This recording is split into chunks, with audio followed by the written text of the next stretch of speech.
I'm Brenden Kreutzer.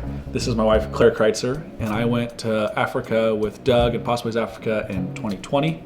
And that was my first time ever being out of the country. And so I'd never experienced poverty like that. I never saw poverty at all. I had the opportunity to spend a summer in Nairobi, Kenya. I got to study abroad and then also help at an orphanage.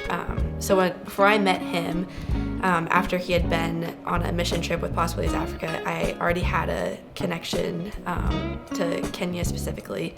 And we saw the same needs as far as experiencing true poverty and just, a need for sound biblical teaching, helping children and orphans specifically. So one of the coolest things I saw, or one of the most impactful, was just how excited they got showing us their farming, their cows, their chickens, or their store. They were very proud of what they did, and so they were definitely getting joy from their work, which I think it's very honoring to God to get joy from our work. So it was really cool to see that they were very, very excited to show us what they were doing. I love their ministry model as far as that their goal is to train pastors in sound biblical knowledge so that churches are built on a strong foundation. And I love that they help start small businesses. They give a hand up instead of a hand out.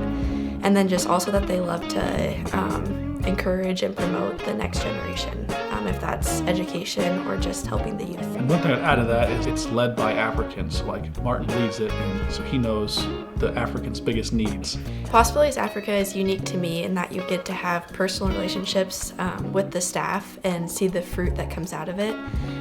Most of the time you give money and you don't get to see what happens, but having a personal relationship with Doug and having Martin come to the States and get to hear him speak and just know what's happening means a lot. I would just encourage everybody, if you ever have a chance to see and experience it and provide a helping hand, I would highly encourage it. And I do hope to make it back to Africa at some point in my life, and hopefully that'll be another trip with Possibilities Africa.